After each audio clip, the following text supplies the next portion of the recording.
رکشی بات کی پکار نے مجھے بوکھلا سا دیا تھا۔ وہ فوراً کچن سے نکل کر اندر جانے لگی تھی کہ وہ اوپر سے دیوار سے آدھا نیچے جھک کر پھر چلایا، رکشی ادھر کہاں جا رہی ہو؟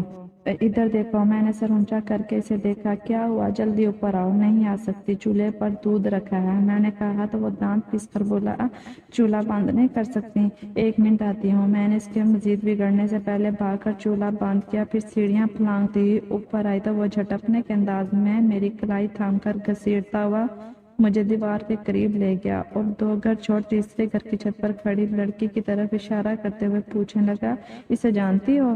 نہیں، کون ہے؟ میں نے جواب کے ساتھ پوچھا تو وہ چڑ کر بولا، میں جانتا ہوتا تو تم سے پوچھتا۔ تو اس طرح ناراض کیوں ہو رہے ہو؟ آرام سے بات نہیں کر سکتے؟ میرے منہ پھلانے پر وہ ہنسنے لگا۔ سوری، میں بھول جاتا ہوں کہ تمہارا دل اتنا سا ہے۔ اب رونے مت، کھڑی ہو جانا، مجھے تمہاری آنکھوں سے بہت ڈر لگتا ہے۔ پھر رلاتے کیوں ہو؟ میں کہہ کر دیوار سے نیچے جھانکنے لگی تو وہ میرے بالوں کو جھٹکا دے کر بولا، ابھی میں نے کون سی رلانے والی بات کی ہے؟ بتاؤ، تم بتاؤ، مجھے کیوں بلایا ہے؟ میں نے پلٹ کر سوالیہ نظروں سے دیکھا تو اس نے پھر اسی چھت کی طرف اشارہ کیا۔ وہ لڑکی پہلے تو کبھی نظر نہیں آئی، شاید نئے لوگ آئے ہیں۔ مجھے کیا پتا، جا کر پوچھ لو۔ مجھے اس کا بار بار اس لڑکی کو دیکھنا اچھا نہیں لگا، جب ہی کچھ چڑ کر کہا، میں جا کر پوچھوں؟ میرے چڑنے کا نوٹس لیے بغیر وہ تعجب سے بولا۔ تبھی نیچے سے خالہ پکارنے لگیں تو میں جس طرح اس کی پکار پر بھاگی آئی تھی اسی طرح پھر دوڑ لگا دی۔ نیچے آئی تو خالہ ایک پان کے لیے شور مچا رہی تھی۔ میں نے جلدی سے پان لگا کر انہیں تھمایا، پھر کچن میں آ گئی۔ جب سے میں نے ہوش سنبھالا تھا اسی طرح گن چکر بنی ہوئی تھی، حالانکہ اس گھر میں زیادہ افراد بھی نہیں تھے اور اب تو صرف 3 یعنی خالہ، عباد اور میں ہی تھے۔ پھر بھی ایک ہنگامہ رہتا تھا، لیکن نہ صرف خالہ بلکہ عباد بھی یہ چاہتا تھا کہ ہونٹوں سے بات نکلتی ہی پوری ہو جائے۔ اب میں کوئی بوتل کا جن تو تھی نہیں، پھر بھی کوشش کرتی تھی کہ پہلی پکار کے بعد دوسری بار کسی کو پکارنے کی زحمت نہ ہو، لیکن یہاں کسی کو صبر نہیں تھا۔ میرے پہنچنے تک خالہ اپنا گلا خشک کر چکی ہوتی۔ یہی حال عباد کا تھا اور اس میں قصور شاید میرا اپنا ہی تھا۔ میں نے ہوش سنبھالتے ہی خالہ کو بالکل چارپائی پر بٹھا دیا تھا اور اس پر مجھے کوئی پچھتاوا نہیں تھا، نہ کوئی گلہ، بلکہ میں ہر کام بہت شوق سے کرتی تھی اور تھکتی بھی نہیں تھی، کیونکہ تھکن تو وہاں ہوتی ہے جہاں لگن نہ ہو اور خود پر جبر کرنا پڑے، جبکہ میرے ساتھ ایسا کوئی مسئلہ نہیں تھا۔ شروع میں تو شاید میرے لاشعور میں یہ خوف تھا کہ اگر میں نے کسی کام میں کوتاہی کی تو خالہ مجھے واپس ابا کے پاس بھیج دیں گی، جہاں سے وہ خود مجھے سوتیلی ماں کے ظلم سے نکال کر لے آئی تھیں، اور دوبارہ وہاں جانے کے خیال سے ہی میرے رونگٹے کھڑے ہو جاتے تھے۔ اسی لیے میں جی جان سے خالہ کی خدمت میں لگ گئی تھی۔ اس کے بعد جب ایک روز میں نے خالہ کو یہ کہتے سنا تھا کہ وہ مجھے اپنی بات کی دلہن بنائیں گی، تب سے ہر کام میں لگن کے ساتھ محبت بھی شامل ہو گئی تھی۔ گو کہ عباد نے براہ راست مجھ سے اظہار محبت نہیں کیا تھا، لیکن جس طرح وہ صبح آنکھ کھلتے ہی مجھے دیکھنا چاہتا تھا اور جتنی دیر گھر میں رہتا میرے آس پاس منڈلاتا، اس سے میں یہی سمجھتی تھی کہ وہ میرے بغیر نہیں رہ سکتا۔ پھر وہ میرا خیال بھی بہت رکھتا، کبھی موسم کی تبدیلی کے باعث ہی میرا چہرہ اترا ہوا دیکھتا تو بے چین ہو جاتا اور اس وقت تک آرام سے نہیں بیٹھتا تھا جب تک میری بے نام سی اداسی سمیٹ نہیں لیتا تھا۔ یہ محبت نہیں تو اور کیا تھا؟ بے شک وہ زبان سے اقرار نہ کرے، لیکن اس کا ہر انداز تو ظاہر کرتا تھا۔ جب ہی میرے خواب اسی گھر سے شروع ہو کر اسی گھر پہ ختم ہوتے تھے، کیونکہ مجھے یہاں سے کبھی نہیں جانا تھا۔ یہی میرا گھر تھا اور اپنے گھر کے دکھ بھی اتنے ہی عزیز ہوتے ہیں جتنے سکھ۔ بہرحال میں بہت مگن سی تھی۔ اس وقت میں دوپہر کے کھانے کے برتن دھو کر خالہ کے پاس آ کر لیٹی اور ان سے ادھر ادھر کی باتیں کر رہی تھی کہ عباد آ گیا۔ یہ آفس سے آنے کا وقت نہیں تھا، اس لیے خالہ نے فوراً تشویش سے پوچھا، خیر تو ہے؟ اس وقت کیسے آ گئے؟ بس آج کا کام اتنا نہیں تھا اس لیے آ گیا۔ کھانا ہے؟ آخر میں اس نے مجھے دیکھ کر پوچھا تو میں فوراً کھڑی ہو گئی، ہاں لاتی ہوں۔ فوراً مت لانا، پہلے منہ ہاتھ دھو کر کپڑے بدل لوں، وہ کہتا ہوا اپنے کمرے میں چلا گیا، اور کیونکہ روٹی پکانی تھی اس لیے میں بھی اس کے پیچھے نکل کر کچن میں آ گئی۔ میرا خیال تھا روٹی ڈالنے تک وہ منہ ہاتھ دھو کر کپڑے بدل چکا ہوگا، لیکن جب میں ٹرے میں کھانا رکھ کر اس کے کمرے میں گئی تو وہ موجود ہی نہیں تھا۔ واش روم کا دروازہ بھی کھلا ہوا تھا۔ میں نے حیران ہو کر ادھر ادھر دیکھا، پھر ٹرے وہیں ٹیبل پر رکھ کر خالہ سے پوچھنے آ رہی تھی کہ وہ سیڑھیاں اترتا نظر آیا اور اور میرے کچھ بولنے سے پہلے ہی کہنے لگا، میں نے کہا تھا کھانا جلدی مت لانا۔ جلدی کہاں، روٹی پکانے میں کچھ دیر لگی ہے، میں فوراً بول پڑی۔ اور یہ تم منہ دھونے کی بجائے اوپر کہاں چلے گئے تھے؟ کام تھا، مجھ سے کہا ہوتا میں اس کے پیچھے اس کے کمرے میں آ گئی، تم سے ہی کہوں گا، فکر نہیں کرو۔ وہ کہتا ہوا واش روم میں چلا گیا۔ کچھ دیر بعد آتے ہی کھانے میں مصروف ہو کر مجھے بالکل بھول گیا، یعنی بیٹھنے تک کو نہیں کہا۔ اور یہ پہلا موقع تھا کہ اس نے گھر میں داخل ہوتے ہی مجھے پکارا بھی نہیں تھا اور ابھی بھی نظر انداز کر رہا تھا۔ میں شدت سے محسوس کرتی ہوئی کمرے سے نکل آئی، لیکن مجھے کہیں چین نہیں پڑا، نہ کسی کام میں دل لگ رہا تھا۔ کہنا پڑا اور میں نے منع تو نہیں کیا، لیکن بہت بے دلی سے چائے بنائی، پہلے خالہ کو دی، پھر خاموشی سے اس کے کمرے میں رکھ کر آئی اور تار پر سے کپڑے اتار کر طے کر رہی تھی کہ وہ پکارتا ہوا آ گیا، رکشی تم چائے نہیں پی رہی؟ نہیں۔ میں نے اس کی طرف دیکھے بغیر جواب دیا تو وہ میرے سامنے آ گیا۔ کیوں؟ دل نہیں چاہ رہا، میں نے روٹھے لہجے میں کہا تو وہ اپنا کپ میری طرف بڑھاتے ہوئے بولا، لو پھر میں بھی نہیں پی رہا۔ کیوں؟ تم کیوں نہیں پی رہے؟ جب تمہارا دل چاہے گا تو ساتھ پئیں گے۔ اس نے مسکرا کر کپ زبردستی میرے ہاتھ میں تھما دیا اور سیڑھیاں پھلانگتا ہوا اوپر چلا گیا۔ تو میں نے کچھ حیران ہو کر اس کے پیچھے دیکھا، پھر کچن میں آ کر دوبارہ چائے بنا دی اور 2 کپ لے کر اوپر آئی تو وہ چارپائی پر اڑا لیٹا گنگنا رہا تھا، یہ تیرا آنا چپکے چپکے۔ میں مسکراتی ہوئی اس کی نظروں کے عین سامنے رکی تو اس نے گنگنانا بند کر دیا اور یوں ہی لیٹے لیٹے میرے ہاتھ سے ایک کپ لے کر پوچھنے لگا، ماں کیا کر رہی ہیں؟ نماز پڑھ رہی ہیں، میں بتا کر اسی چارپائی پر بیٹھنے لگی تو وہ فوراً اٹھ کر بیٹھ گیا اور غالباً اپنی اس بے ساختہ حرکت کو چھپانے کی خاطر ادھر ادھر دیکھنے لگا، یا شاید مجھ پر میری بے تکلفی جتانا نہیں چاہتا تھا۔ اس کے باوجود میں سمجھ کر اپنے آپ میں کچھ شرمندہ سی ہو گئی اور بیٹھنے کا ارادہ ترک کر کے دیوار کے پاس آ کھڑی ہوئی تھی۔ پھر چائے کا سپ لیتے ہوئے میں نے دیکھا اس تیسرے گھر کی چھت پر اس روز والی لڑکی مجھے دیکھتے ہی بوکھلا کر بھاگ رہی تھی، جس پر مجھے بے ساختہ ہنسی آئی تو عقب سے وہ پوچھنے لگا، کیا ہوا؟ وہ لڑکی، میں اسی طرح ہنستی ہوئی اس کی طرف پلٹ کر بولی، مجھے دیکھ کر یوں بھاگی جیسے پتہ نہیں چڑیل سمجھی ہوگی۔ بعد نے مسکراہٹ دبا کر کہا تو میں چیخ پڑی، میں چڑیل لگتی ہوں؟ میں اپنی نہیں اس کی بات کر رہا ہوں، مجھے تو تم دنیا کی سب سے حسین لڑکی لگتی ہے اور میں اکثر سوچتا ہوں کہ اتنی حسین لڑکی یہاں اس چھوٹے سے گھر میں کیا کر رہی ہے؟ اسے تو کسی محل میں ہونا چاہیے تھا۔ وہ خاصے جذباتی انداز میں بولتے ہوئے میرے قریب آ کھڑا ہوا، پھر میرے عقب میں نظریں دوڑا کر پوچھنے لگا، کہاں ہے وہ؟ کون؟ میں اس کے لہجے میں کھوئی ہوئی تھی، چونک کر بولی، وہی جو وہ جانے کیوں خاموش ہو گیا، پھر قدرے توقف سے کہنے لگا، سنو، تمہیں میرا ایک کام کرنا ہے، کرو گی نا؟ پہلے کبھی کسی کام کو منع کیا ہے؟ میں نے کہا تو اس نے مسکرا کر نفی میں سر ہلایا، پھر یوں خاموش ہو گیا جیسے سمجھ نہ پا رہا ہو کہ کیسے کہے۔ کتنی دیر بعد مجھے ٹوکنا پڑا، تم نے کام نہیں بتایا؟ ہاں، وہ کوئی مشکل کام نہیں ہے، تمہیں بس میرا پیغام پہنچانا ہے۔ وہ کچھ رک رک کر بولا تو میری سوالیہ نظریں اس کے چہرے پر جم گئیں۔ وہ جو لڑکی ابھی تمہیں دیکھ کر بھاگی تھی، میں اس سے ملنا چاہتا ہوں۔ وہ براہ راست میری آنکھوں میں دیکھنے لگا تھا۔ تم اس تک میرا یہ پیغام پہنچا دو، یا ایسا کرو اس سے دوستی کر لو۔